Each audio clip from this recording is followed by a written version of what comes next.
In 1983, Heidi Roizen founded a very small software company with her brother Peter.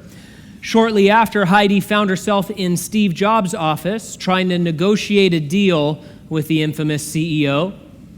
Her company would be distributing a word processing application that had been developed by some of her employees, but who were now working for Jobs.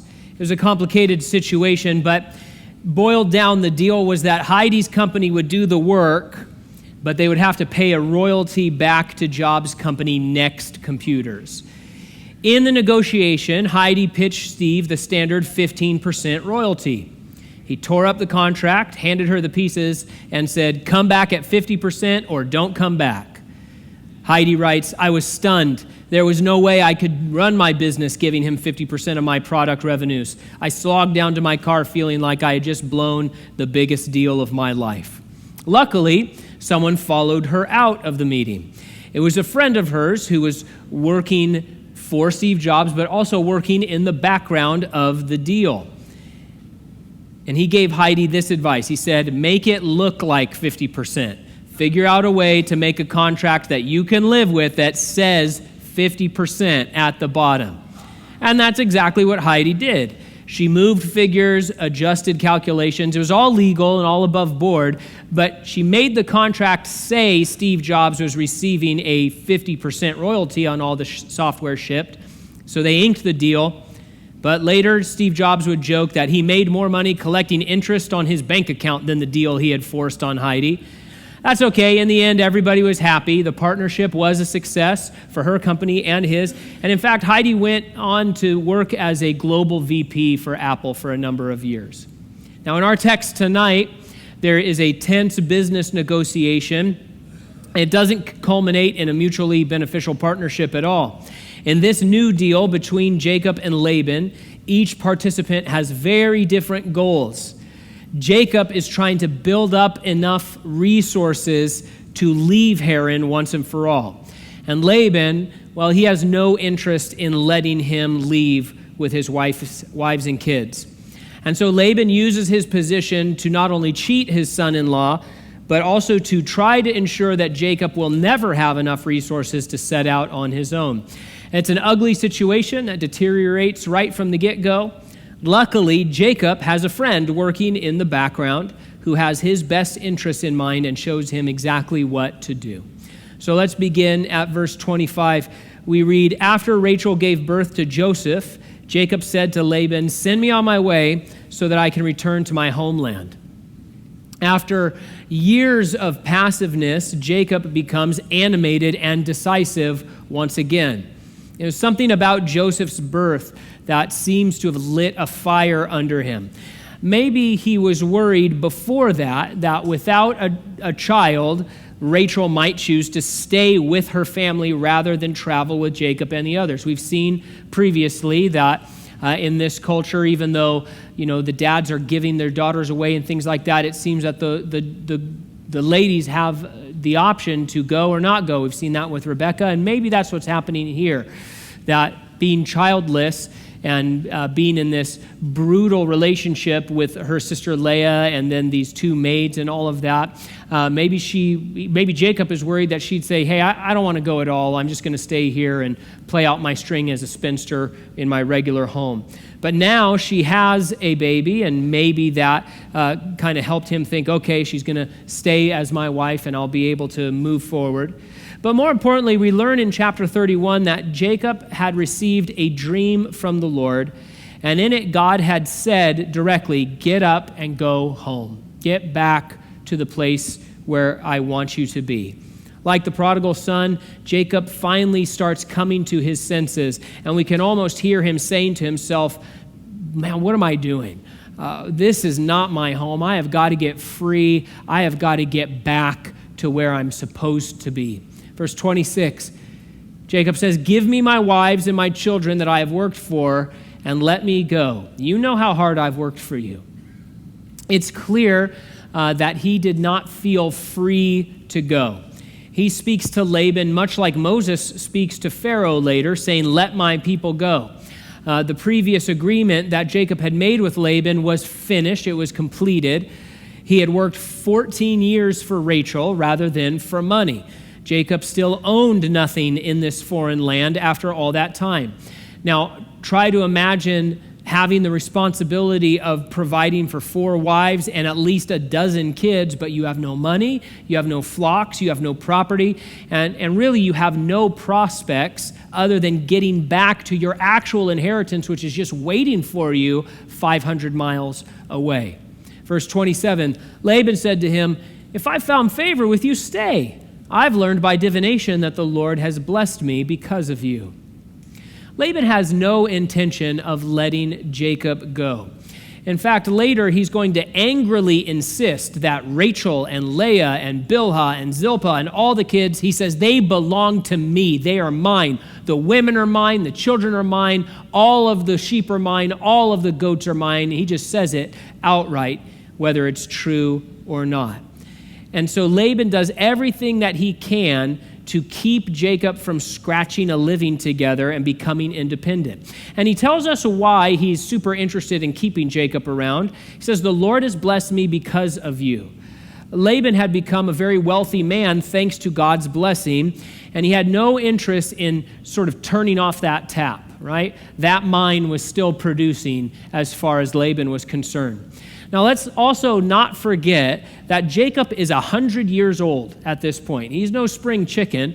And so Laban, he's old too, but Laban is always about nuts and bolts, dollars and cents, how he can best sort of fleece the people around him for himself.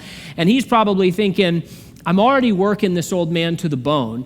He's got 1 foot in the grave probably. If I string him along a little while longer, he'll probably drop dead and I'll have everything anyway, including this big clan of people that are being born, right? Now notice this about Laban. He's happy to benefit from contact with God, but has no interest in worshiping this God. He's a lying, cheating pagan. Now your translation may say, "I have learned by experience that the Lord has blessed me," or it might say, like mine does, that he discovered this information through divination. Now, scholars are divided over exactly how that should be delivered to us, but it is clear that Laban is an out-and-out Babylonian pagan. He has household idols, we'll see later on, ones that he worships. He worships the god of greed. He serves the god of greed. Now, here we see he's happy to have this almighty God of Abraham increasing his flocks, but we don't get to pick and choose which parts of God's presence we want and just ignore the rest, right? So Laban is saying, hey, I like having you around because your God seems to enrich me when I have you around. But if that is true, if this God has that kind of power and that kind of influence, shouldn't you worry about what else this God wants? And Laban's not worried at all. Oh, I want the good stuff, but I don't care about anything else. I don't care about any of the other commands that this God may have. I assume this God only exists to benefit me, right? And this is an attitude that plenty of people have who are outside the faith. And I thought of sort of one example. There are right now pundits and debaters out there right now, many of them politically conservative, who talk about the great benefits of a society built on the Judeo-Christian worldview. Hey, I agree, right? This is the worldview that God has given us, and yeah, we're all for it. And popular speakers like Jordan Peterson or Dave Rubin, for example, will say things like they are convinced that societies run better when they operate under a belief system that stems from timeless, age-old biblical truth. That's an actual quote from one of those guys. But then they go on to say they don't want people to be religious per se, that it's just about the benefits of a moral society. For example, Rubin says individuals can be godless and still be good. Peterson says, if you ask him, do you believe in God? His standard answer out on the internet is, it would take him multiple books and lectures to even begin answering the question, do you, Jordan Peterson, believe in God? Oh, I have to write books and books and books about that. Okay. Those guys have some interesting things to say, good things to say. I'm not necessarily anti those two guys or other pundits like them, but their attitude is very similar to the way Laban approaches God, right? I want the advantage without the allegiance, right? I want the benefits, but don't count on my devotion. I'll sign up for the free grace, but don't talk to me about bowing my knee to the King of Kings, right? And again, Jordan and Dave and the others, they have some interesting things to say. I'm not knocking that. I'm not telling you can't listen to their podcast or anything like that. But by their own admission, they are concerned with economics and politics and human culture the way Laban was. And as individuals who believe we're hearing from the living God who's given us his living word, who wants to interact with us personally, it's not good enough to just say, well, I want certain parts of what this God has to offer, and then I'm completely disinterested with the other parts of what he has to offer, right? If I was going to give you a piece of cake tonight, right, and I said, the frosting's the best frosting you've ever had, great, I want it. Okay, well, the cake underneath it, don't worry about what the ingredients are in the cake underneath it. You'll figure it out eventually. That would be weird. And it's even more weird when we're talking about profound eternal issues that have to do with our eternal soul and heaven and hell and what the Lord wants to do in our lives. Verse 28 says, then he said, name your wages and I will give it. That sounds familiar, doesn't it? They've had this talk before. Jacob knows that his father-in-law can't be trusted. Notice how Laban always tries to control the conversation. He tries to control the language used. He tries to keep navigating and pushing Jacob one way or another. He always tries to keep Jacob subservient and in a position of weakness. And he's been pretty successful at it for 14 years at this point. Verse 29 says, so Jacob said to him, you know how I've served you and how your livestock has been with me. For what you had before I came was little, and it has increased to a great amount. The Lord has blessed you since my coming, and now when shall I also provide for my own house? So both of these guys acknowledge that God is the one blessing Laban's house. And that's true, but it makes it all the more sad that Jacob, who knows this and who has had a vision of God and his ladder and the angels ascending and descending. He has the tradition of Abraham and Isaac and all of the things that are wrapped up with that. It makes it all the more sad to recognize how little interest Jacob has in God up to this point in the story. He's 100 years old. He has lived longer than probably almost everybody in this room is going to live, right? And after all he had been shown and all he had experienced and all of the promises and all of the ways God had revealed himself, and even here, God is blessing you because of me, because God has his hand on my life, big deal. And he's so disinterested in the Lord. It's the Lord who has reached out to Jacob, not the other way around. The Lord has reached out to Jacob twice in a dream now. We still haven't even seen Jacob pray or worship. Oh yeah, he made a little rock monument, but that was hardly a moment of great praise or devotion. That was okay, oh God, you'll be my God if you do this, that, and the other thing for me. And so here's this God who's actively involving himself in their lives. They acknowledge it, but their response is not to realize that something fantastically eternal is happening in their midst, but their response is to bicker and to jostle and to try to figure out who's going to cheat who first. And that is just a sad commentary on the state of their hearts. Verse 31, Laban said, what shall I give you? And Jacob said, you shall not give me anything. If you will do this one thing for me, I will again feed and keep your flocks. Let me pass through all your flock today, removing from there all the speckled and spotted sheep and all the brown ones among the lambs, and the spotted and speckled among the goats, and these shall be my wages. So my righteousness will answer for me in time to come when the subject of my wages comes before you. Everyone that is not speckled and spotted among the goats and brown among the lambs will be considered stolen if it is with me. So this is not a friendly agreement. These guys are not buddies. It's going to get worse, but they're not friends together. Jacob calls out Laban. He says, hey, you're not giving me anything. Don't pretend like you're giving me something and that you're being generous to me, because you're not. And we see in the end, it's a pretty hostile agreement that almost has criminality attached to it. Well, it does. He says, okay, if you come, I know you're not going to believe me. So when you come and do a spot inspection of my flocks here, if you find a non-speckled and spotted animal, then you get to treat me as a thief, and that's going to be a big problem for everybody. So not a friendly agreement at all. Now, Jacob picked these terms, but they're pretty bad terms, we find. Why did he pick them? He picked them because they were revealed to him in a dream from the Lord. And we find that out in the next chapter. On the surface, this is a very bad deal for Jacob. You see, speckled and spotted weren't the kind of livestock that were prized or desired. More importantly, they were always a very small minority in any flock. Now, archaeologists have discovered some ancient Babylonian shepherding contracts from this time period and kind of have a sense of how these agreements normally worked. And they found that the regular deal was that the owner would keep 80% of the flock and the shepherd would be given 20% of the flock plus a percentage of wool and dairy products. And so Jacob is asking for much, much less, it seems, even if Laban doesn't cheat him, which he does.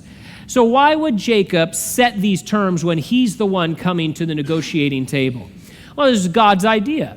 It was totally God's idea, not Jacob's. And it reminds us that there will be times when God asks us, his people, to do things that look very foolish in the eyes of the world. But if we're walking by faith, that means we will have to do some things that just don't make worldly sense. If everything we do in life makes regular, conventional, worldly sense, how can we believe that that is a life of faith? That is a life that trusts God's way, and he says, my ways are not your ways, right? And so that doesn't mean that everything we do has to be strange or opposite world. You know, we don't have to live in the bizarro world. But we are going to encounter times in life where God says, I would like you to do this. And then in prayer we say, well, God, you know, I'm going to take a bath financially if I do this, or I shouldn't do that because then I won't promote as fast, or it would be better if I was this here or the other thing. And in those moments, the Lord says, yeah, that's what you think. That's what conventional wisdom says, but I'm asking you to do this other thing. Yes, it looks silly. Yes, it looks counterintuitive. Yes, it is different than what the world tells you should do, but I say you should do it. So now what are you going to do? And that's how we live a life of faith. And so we have to remember that David fought with no armor. Daniel wouldn't eat the good food. Naaman had to dip in the Jordan 7 times. Paul had to make tents. Timothy had to be circumcised as an adult. They didn't do those things in order to appear foolish. That's not the end goal. Okay, and there, are maybe some, corners of Christianity where it seems like the goal is to act foolishly for the sake of looking foolish, or to put on sort of a big show for the world around you. That's not what God's talking about, and that's not what the Bible demonstrates here. But as these individuals followed the Lord, there were times when they were asked to exercise faith and to do something conventional wisdom would never allow or suggest. David fights without armor, but he didn't always fight without armor. He didn't always fight with a sling and stones. Daniel said, I can't eat any of this food. Give me pulse. I'll just eat pulse.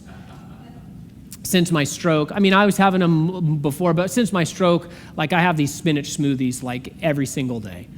And sometimes it just seems like pulse, right? And I even have good stuff in there, yummy blueberries and coconut milk and stuff like that. But Daniel says, you know what? The Lord is asking me to not eat good, healthy food and instead eat really, really lean food while I'm in a competition to see how healthy and plump I can get. And the people who are into conventional wisdom come to Daniel hey man, this is not going to work. You're going to eat pulse and I'm going to get decapitated for it. How about you just go along and you have this sirloin that we made so nice for you, right? And Daniel said, I can't do it. And then you get later in the book, and he does eat that stuff. He didn't spend the rest of his life eating pulse, because later in the book, he talks about how he fasted from wine and those sorts of things. And so it's not that every Christian life has to always be the life of John the Baptist, right? You're going to wear camel skin, you're going to live in the dirt, and you're going to eat locusts. Have a nice day, right? That's not what God calls every Christian to. He calls some Christians to that, maybe not for their whole lives, but for a period of time. But if we look back at our lives and I say, I never had a moment where God asked me to go out without armor. I never had a moment where God asked me to refuse the delicacies and instead do this. I never had a moment where God asked me to die to myself and sacrifice something of myself. I never had a moment where I had to X, Y, or Z when I could have done something easier. Then we are not in common with the heroes of the faith that we love to read about and study and who are given as an example to us about how we're supposed to follow the Lord too. So that's what we're talking about here. Verse 34, "Good," Laban said. "Let it be as you have said." That day, Laban removed the streaked and spotted male goats and all the speckled and spotted female goats, every one that had any white on it, and every dark-colored one among the lambs, and he placed his sons in charge of them, and he put a 3-day journey between himself and Jacob. Jacob, meanwhile, was shepherding the rest of Laban's flock. Wow. This is not the kind of guy you want to be in partnership with. Laban agrees and then immediately violates the contract.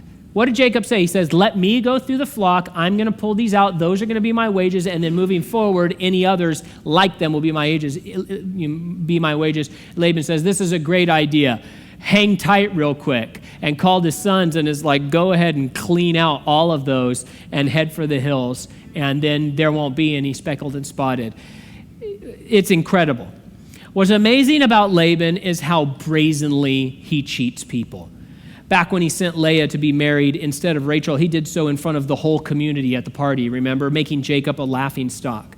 The same thing's happening here. Listen, Jacob is already Laban's shepherd. He knew how many speckled and spotted animals there were in those flocks. He showed up to work the next day, and what do you know? They're all gone. Meanwhile, word would have traveled fast that Laban's sons were a few hills away. What do you know? Guarding an all speckled and spotted flock. They're over there. Well, what are they doing over there? Nothing. They're just over there. They found an all speckled flock, and they decided to go 3 days away from home for no particular reason. It has nothing to do with that contract that you just inked with your father-in-law. This was incredible, blatant fraud. But for once, Jacob seems to trust the Lord. He puts all of his chips on this dream that God had given him, and he says, you know what? We're going to wait it out. Right now, the odds of me getting a payday are effectively zero, but let's call it 1,000,000 to 1. I want to put all my chips on the 1,000,000 to 1 shot. And I have got nothing left after that. Nothing.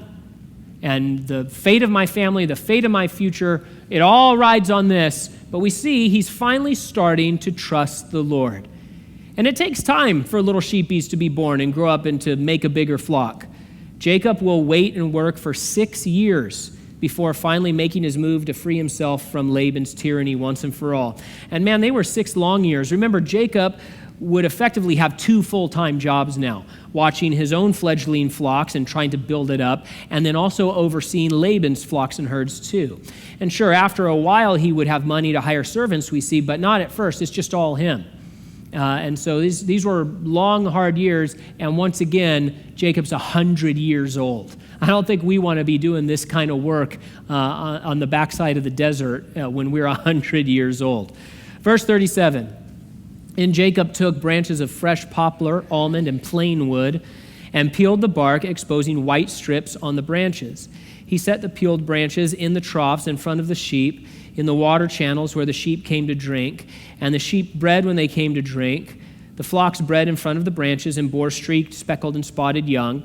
Jacob separated the lambs and made the flocks face the streaked sheep and the completely dark sheep in Laban's flocks. And then he set his own stock apart, didn't put them with Laban's sheep. Whenever the stronger of the flock were breeding, Jacob placed the branches in the troughs in full view of the flocks, and they would breed in front of the branches. As for the weaklings of the flocks, he did not put out the branches. So it turned out that the weak sheep belonged to Laban and the stronger ones to Jacob. So it's hard to know what to make of all of this business. Is Jacob following the science of the day? Is he being superstitious? Or is he obeying what the Lord told him to do? Lots of debate about that. We're simply not given enough information to know for sure. We're never told that God gave him this peeled branches plan in the dream. But of course, there were times in the Bible when the Lord asked people to do strange things as evidence of their faith. Paint blood on your doorposts. Strike the ground with a bundle of arrows. Gather as many pots you can. Start filling them with oil. Scholars seem to be afraid that the Bible is suggesting this as a scientific method for animal husbandry. I don't think any of us think that. None of the 4-H kids here are going to rush out and be like, I need poplar branches. I'll see you at the King's Fair, right? None of us think that. The scholars get all Twitter-pated about it and rush to say, oh, no, the Bible's not suggesting this. Yeah, nobody thinks the Bible is suggesting this. Nobody honest, anyway. Others say Jacob knew all about recessive genes and how to breed them out, and they go into all this depth about this kind of stuff, and that he was using this whole striped branches thing as a fake out, so that when people came and saw what he was doing, they wouldn't realize that he was just, a beautiful mind animal husbandry genius, like figuring out how to do all this. He's splitting the atom in his cave somewhere, right? And so it's a fake out. Other scholars they get on Jacob's case and they start scolding him because you're just doing magic just like Laban was doing magic, and you're not, and they're getting all after him. We just don't know what the motivation for the stick thing is, right?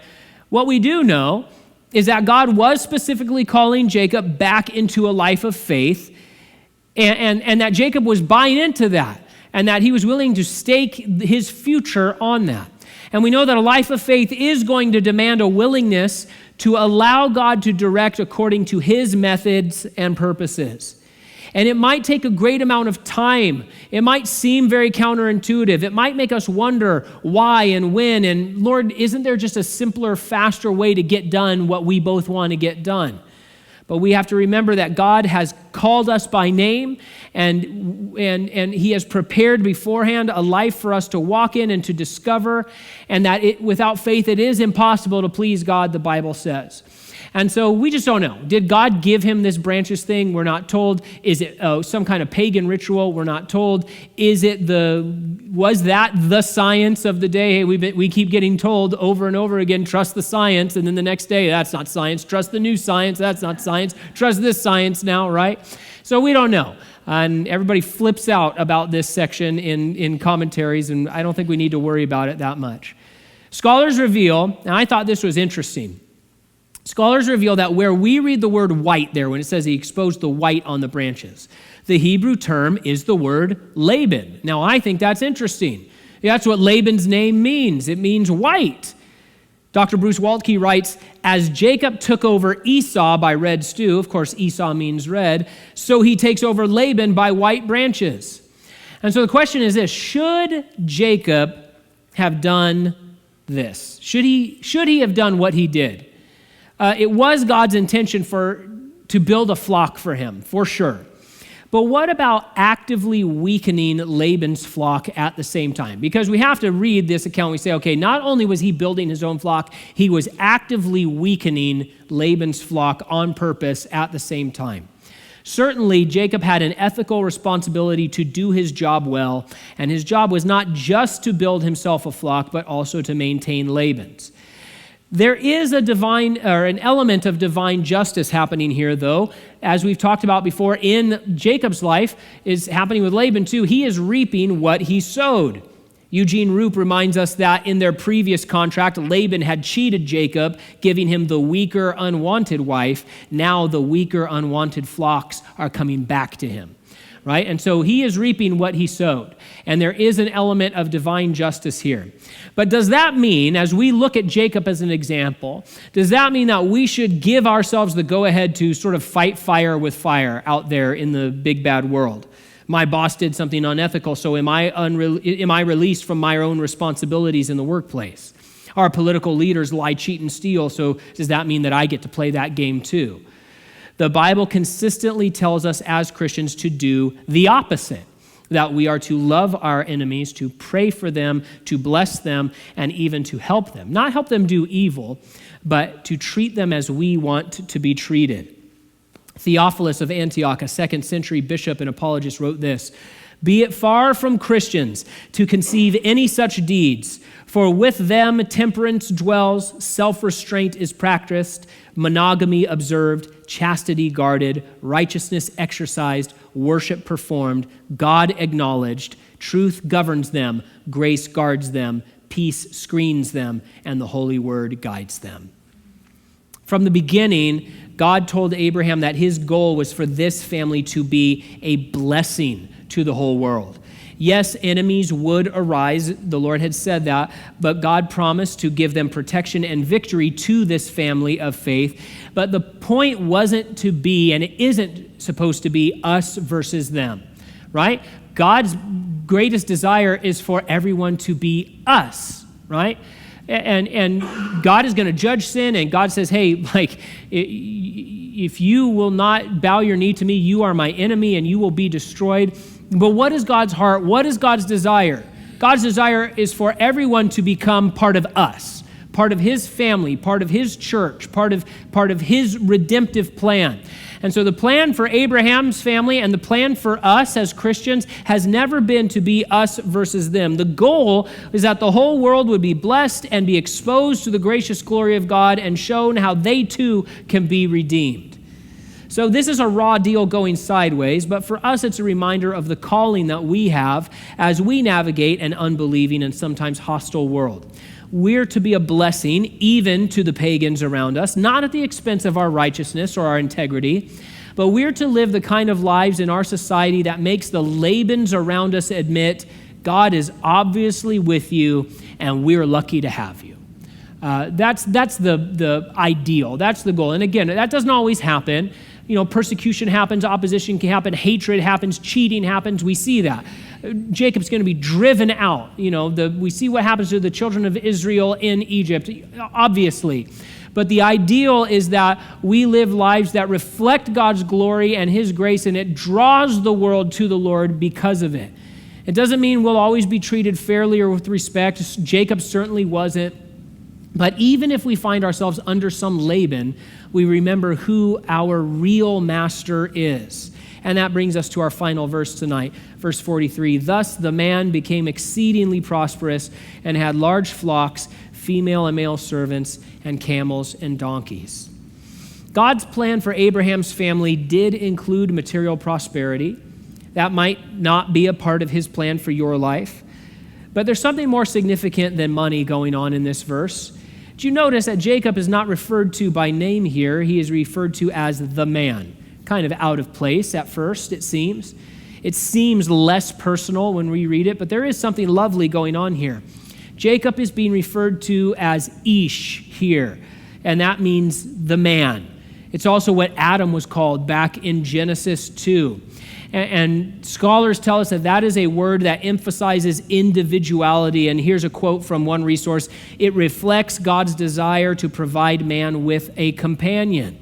We're reminded that God made us in his image. This word brings us back to the garden, brings us back to creation, brings us back to where this all started with Adam and then Abel and his son Seth, Adam's son Seth, and all of these that we've been following all of these weeks. And we're brought back to this wonderful work and reminded that God made us in his image. And we're reminded of the value that he places on every single life, Adam's and Jacob's and yours and mine. This was not just about economic success. This was about something very deep. This was about the tender, personal intentions that God has for every single day of his child's life, and how most of all he wanted to be an intimate friend to this individual. He says, you're the Ish, you're my individual, you are my friend, you are the one that I have so many plans for and so much love for and so much care for. You see, to Laban, Jacob was a laborer to be exploited, nothing more. To Esau, Jacob was an enemy to be destroyed. To Leah and Rachel, at least during this period of time, Jacob was little more than a prop or a prize to be fought over. To Isaac, Jacob was the disappointing other son who had supplanted his favorite. But to God? Oh, to God, Jacob was treasured and loved unconditionally. God was always there, always watching, always helping, always offering. Sadly, Jacob spent many long years ignoring this God who loved him so much. Instead, he slaved for a master like Laban for 20 years. Meanwhile, look at what kind of a master our Lord is. Look at his kindness. Look at his faithfulness. Look at his grace and his generosity and his attentiveness. Look at how he bends heaven and earth and time and space to do exceedingly above what we could ever ask or imagine. So which master do you want to serve? Don't serve Laban, whether it's some Laban in your life or the little Laban that lives inside your human heart and mind. Serve the master who bought you with his own blood, the one who loves you with the same powerful, personal, marvelous love we see here. To follow him and to serve him means to answer his call and walk according to his word and to trust him with your whole life. But if we do that, he won't let us down. He'll never mistreat us. He'll never string us along or deplete us. He's going to do the opposite. While Jacob is being exploited, look at what God is doing for him.